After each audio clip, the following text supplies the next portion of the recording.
السلام علیکم دوستان عزیز، سلامت و خانواده با سلام باشید. ببینید در همین قصه های من شما پیخست کردید که قرآن، تلاوت قرآن مرا در همه کجا نجات داده است. وقتی که قصه تلخی که در حیات من شد، برادرم رو مثل که از دست دادم، برادر کلانی گفتن که فقط قرآن رو تلاوت کن. من قرآن رو میخوندم لیکن معنیش رو نمیفهمیدم، به تجوید میخوندم. بله، بعد در سودان گرفتم، بعد تجوید بعد قرآن رو وای کردم، اصلاح کردم، تجوید رو یاد گرفتم، این تجوید میخوندم داشتم. لیکن با قرآن من همینقدر حیاتم خوشنود و خوشحال و خوشبخت هستم. میگوید که در ضروریات دینی خوش چیز بازی مثل شده در قرآن برایش میگم مشکل کشایم قرآن هست، راهنماهایم قرآن، حاجت براری من است، رحمت نثاری من است. من خواهم از خداوند قرآن دهد مرا پند، پند غیر قرآنی بر من آرد نادانی. بینید حیات من رو، شما از حیات من، از زندگی نامه من باید که به خودتان عبرت گیرید، که من عبرت گیرید و به خودتان یک درس حیات گیرید و زندگیتان رو به پیش برید. بینید در نزد من آدم به قتل رسوندن، من رو تجاوز کردم. من 6 ماه پس از نشستن آفتاب ندیدم نشنیدم، اما روزانه میدیدم میشنیدم که قرآن تلاوت میکردم. پس از 6 ماه من بیناییم و شنواییم برقرار شد. به خود آمدم و فکر کردم که باید که به یک جای روم که همین انسان هایی که بیچاره کلک شده شده بیچاره ها همینو دور شوم. همین چیزو کرختی رو باید ما از بین بریم. آدم رو نباید که بگیم که ای بیچاره تیخشتی، بگیم که آفرین قندت از آن که تو آدم به صبر هستی، به طاقت هستی، که تو از این تنگی ها بر اومدی. مادری من وقتی برادرش از میون میگذرد، همسایش میگه که گیره که اکات رو نمیگی. و یک روز یک همسایه به عقلش میگه که مثل که من به شما میگم که بیچاره نگید آدم رو، گیر که قندت از آن که صبر طاقت که تو آدم با صبر هستی، مالدیس آفرین. او آدم به عقل مادر میگه که آخه تو گیره کنی پدر برادر زنده نشود، میکشی خود از گیره و بس میکنه گیره کردن رو. فهمیدید؟ برای من به شما گفتم که از قصه های من که چگونه پدر و مادری من ما رو تربیت کردن، برای تربیت کردن فرزندانتون عبرت گیرید که فرزندانتون نزنید، دوست دارید که مهربانی کنید.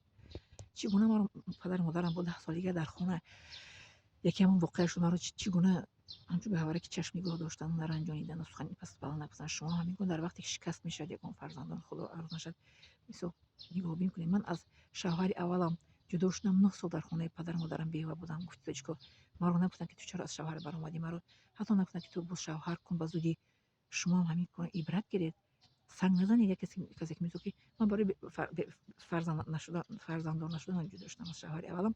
7 سال زندگی کردیم و شد او رو باید جراحی میکرده به کلانگیستی و ما هم خیلی جدا شدیم. 7 سال من به فرزندیم از سرم گذشته است. برای این به فرزند سنگ نزنید. کسی از شوهر جدا میشود مثل من 9 سال دیگه من به شوهر گذشتم.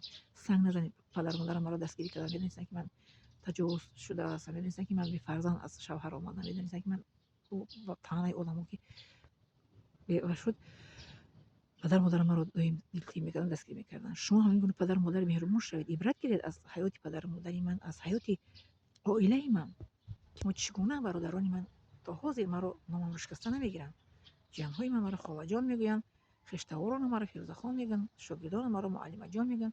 عبرت گیرید شما از قصه های من، از پند و نصیحت های من. عبرت گیرید و زندگیتان رو پیش برید و طعنه نزنید، کنایه نزنید، بیچاره ها نگویید ای وای بیچاره شید، وای بی خونه و بیدار. مرا بی خونه و بیچاره نگید. من خوشبخت‌ترین انسان هستم. من یک ویدیو کردم که خوشبختی در خانه‌داری نیست، خوشبختی در مسلمان بودن است.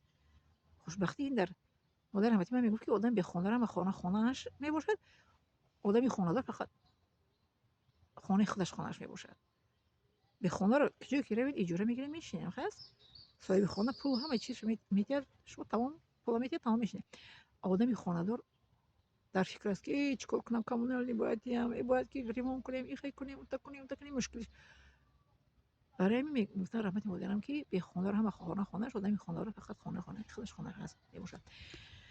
برای همین مرا این نگوی بیچاره ها که برای بجای بیچاره گفتن مرا میگوید که آفرین معلم قندتون از زنی به پیش چقدر می نیستن تو اپا جان به پیش انا میخوام بگم خب میگوید که شما بهترین انسان هستید می نیستن که شما بهترین انسان هستید بهترین نکته نویس است که شما بهترین زن می باشید انا میخوام نویسید به جای سخنهای نجو خب میندارم من خوشحال هستم خوشبختترین انسان هستم که یکمش که مسلمان هستم دویمش که ملت تاجیک هستم سومش که میخوانه هموطنانی مهربان دارم که به من سخنهای خوش رو مینویسند قدردانی میکنن چهارمش نمیشود چهارمش به من نااحترامی نکنه سخنهای نویسم میگه که یا عالم باش یا عالم رو دوست دار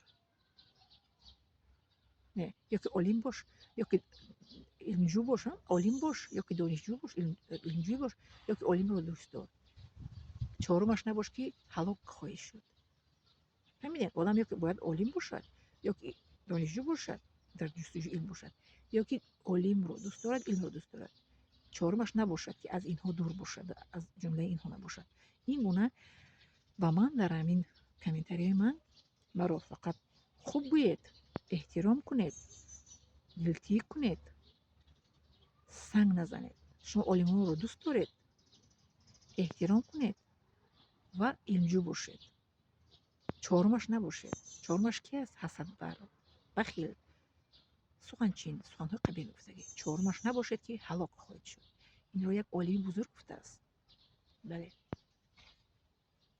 فهمو همتان عزیز مینت دارم همه علم های روی عالم رو تاجیک زبان و فارسی زبان رو قدردانی کنید دوست دارید یکمش دوست دارید ما علم ها رو دویمش که علمجو باشید علم از ما گیرید از ما علمجویید سومش که ما رو دوست دارید یکمش که ما عالم هستیم ما علم ها رو دوست دارید بر شما میگیم دویمش که جویید سومش که با ما رو دوست دارید و چهارمش که از حسد خورده نباشید اونه که چهار تا از کو باید عالم باشید من عالم هستم الحمدلله جستجو کردم میگم دویمش که علم رو میجویم در جستجوی علم هستم بازی من سومش که من دوست میدارم علم عالم رو چهارمش من نیستم همین چهارمش باید که ما نباشیم که هلاک میشه خب می ندارم از شما قدردانی کنید ما رو همه علم ها رو قدردانی کنید علم های تاجیک و فارس و مسلمان های عالم رو به قدری نکنید ما رو می ندارم با دیگر شما